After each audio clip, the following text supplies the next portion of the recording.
Hey guys, what is going on? It is RC Knockout, and I am back with another video. Now, if you are new to my channel, my name is Nolan. In today's video, I have a much needed upgrade for my 110 scale Traxxas Summit. Now, one of the biggest issues I'd have to say with the Summit is its lack of steering. It steers fine as long as you're moving, but whenever you're either going slow or you need to turn, like let's say on rock when you're crawling, the thing can't turn. And it's run by 2 servos. You'd think with 2 servos powering it, it would have plenty of power to turn these big old tires, but that's actually not the case. And the issue actually doesn't stem from these servos at all. The issue stems from the servo saver spring being way too weak. So that's going to lead into what the upgrade is for today. I'm actually taking the stock Bellcrank out, and I am going to be installing this right here. Now, this one was pretty expensive. I will leave it linked down below. Came in right around 30 bucks. It's from the brand GPM. This actually works for the Summit as well as for the E-Revo. It is blue anodized, so it's much stronger than the stock one. And even if this spring right here isn't any stiffer than the stock spring, the good thing is it has some spacers in here. You're going to be able to see a lot better when I open up this packaging. I can remove these spacers and either put smaller spacers or eliminate the spacers altogether. Probably put shorter spacers in and tighten these screws down. And as long as we don't strip out the threads on this side of the actual steering bell crank, we should be able to snug these down, use some Loctite on them, and it should be able to cinch that spring down quite a bit more than we ever could with the plastic bell crank. Because I imagine this spring still won't be stiff enough stock. It probably, I would imagine it's stiffer than this spring, but it's probably not as stiff as I'm going to want it. Now, I still want there to be a little bit of give, but I don't want there to be a ton of give because that's just not good for crawling. So let me resituate the camera and we'll jump right in this install. So first things first, we're going to go for this one at the back. This is the one that actually screws right into the servo saver, or right through the middle of it, I believe. All of these are 2 mil as well. All right. Almost. Feels like it wants to come out. All right, got that one out. Now let's try these 2 front ones right here and see if that's all it's going to take.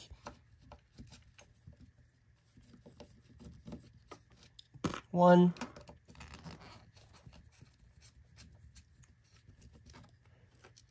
Oh, yep, and 2. We don't have to remove the front ones. And this is what we're working with. Now, I think all I have to do to take it out now is remove the 2 mil here, 2 mil here to disconnect it from these servo links.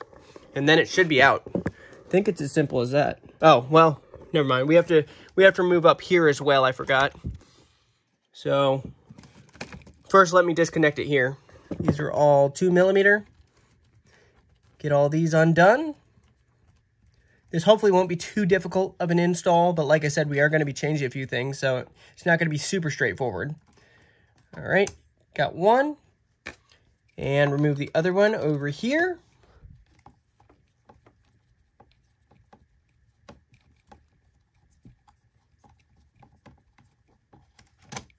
And got 2. Now these are disconnected. Now we just have to figure out how to get these out, which I think I can maybe, let me lower the camera a little bit. I might be able to go in from over here. Can I do this? I think those are 2 mils as well. Yes. And disconnect these 2 mils. Sorry, I'm bumping the camera. From the front. And then get the actual steering tie rods disconnected.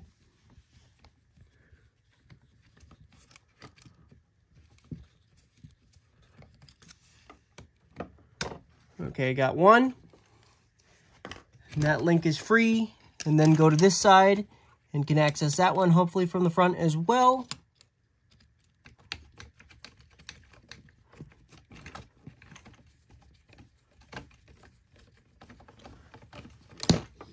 Oops. See if I can get this out. All right. And got that second one out. Both those are free. This we can pry out. And this is what we're working with. This is a stock one. This is the problem, is this soft spring. And with it threading directly into plastic, that's the issue. The issue is you can only screw these down so far before you strip out the plastic threads. And that's why I thought it was important to go aftermarket. Like you can see right here. Here, I'll just put a little bit of tension on it.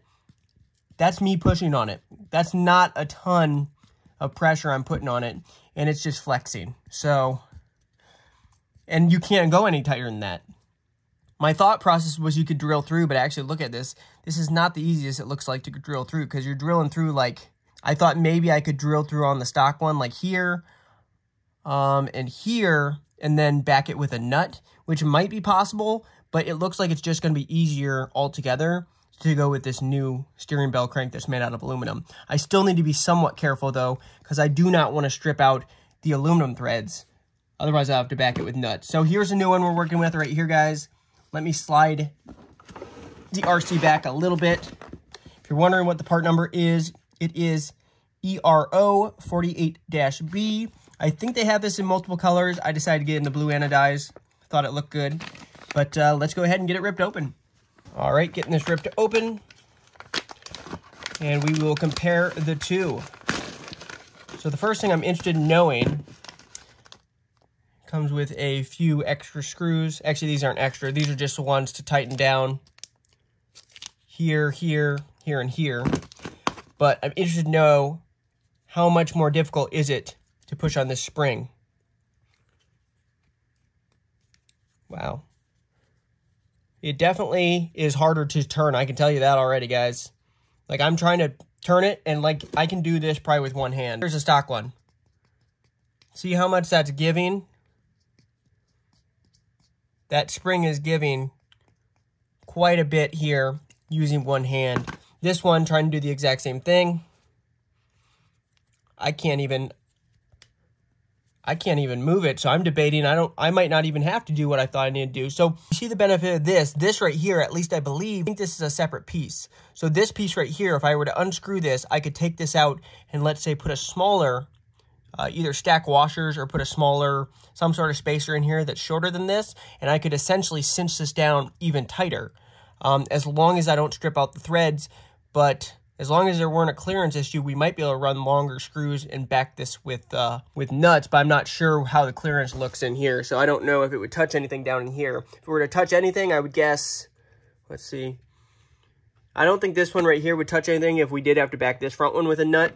Potentially this one right here could touch the actual U-joint of that drive shaft, but just feeling it, it feels good. Like, I'm trying to push on it, and it's not giving, so I feel a lot better. There's a little bit of give. I think the thing I am going to do is I'm going to go ahead and unthread these. I'm actually going to put a dab of thread lock in here because I just never trust that this stuff actually has thread lock applied at the factory.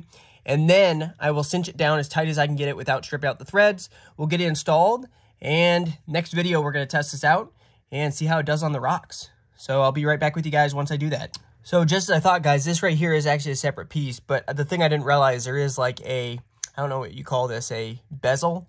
Is that a bezel? It is actually like, it's not just one single cylinder piece. It does have a little area that fits down into the top of the thread hole right here.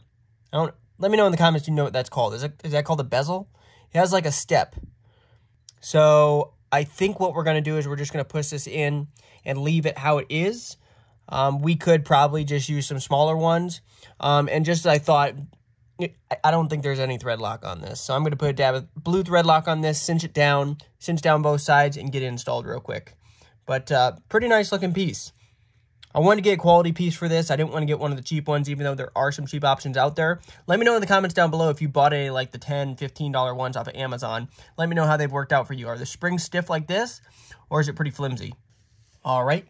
Got both those cinched down. So like I said, if this doesn't work out, I'll find out on the first run.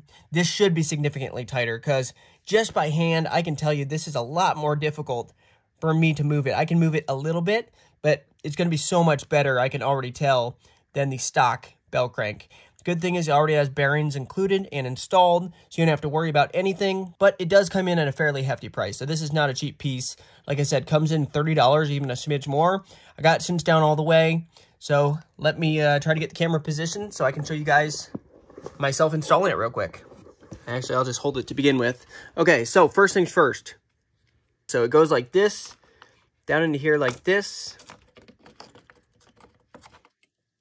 And let's see, I guess first things first, what's going to be easier, let's try to get these steering, there's nothing really holding it in place when you first get it slid in there. So let me try to line these up. There we go. And it does include new screws, which I'll just go ahead and bust out the new screws. They are stainless, so a little bit nicer than the machine screws.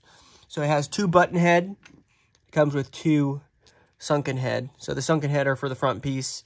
These button head are for up here. And I'm going to put a dab of thread lock on them because they are threading into aluminum. We don't want them coming undone. Thread this one. Come on. I thought I was lined up. There we go. This one tightened down. Nice and snug. Right, that one's good. Grab our other button head. Get this steering link lined up. Okay, there. And dab a thread lock on this one.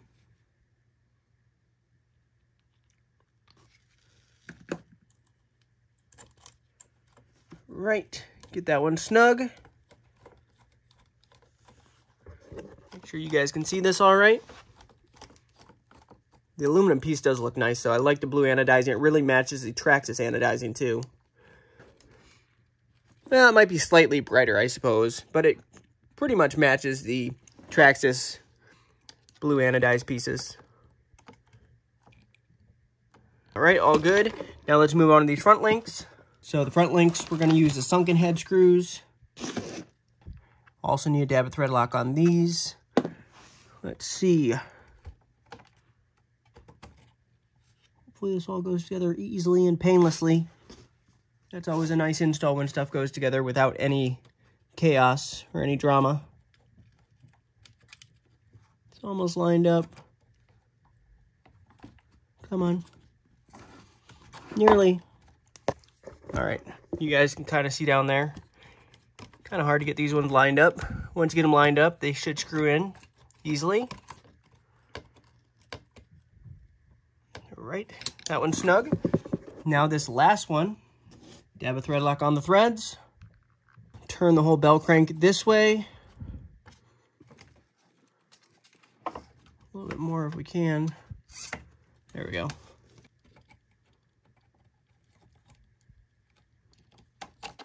All right, there. Now just get it threaded in, and it will be good to go.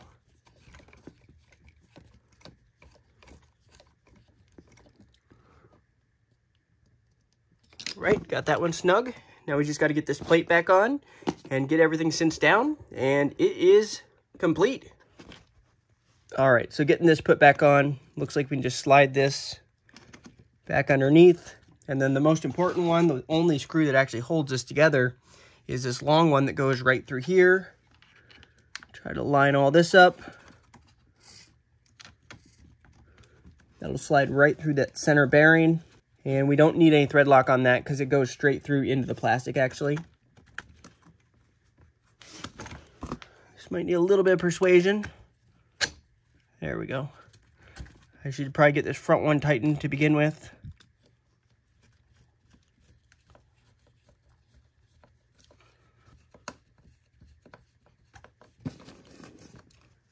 And then this other 2mm, which then goes right here. Get that one tightened. Got that one snug. And this most important one right here, I don't know if we've gone through, because it has to go all the way through. You'll know, because you'll start threading in. I don't think we're all the way through it. You just wiggle the wheels.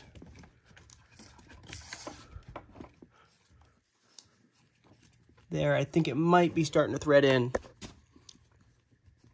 Yes.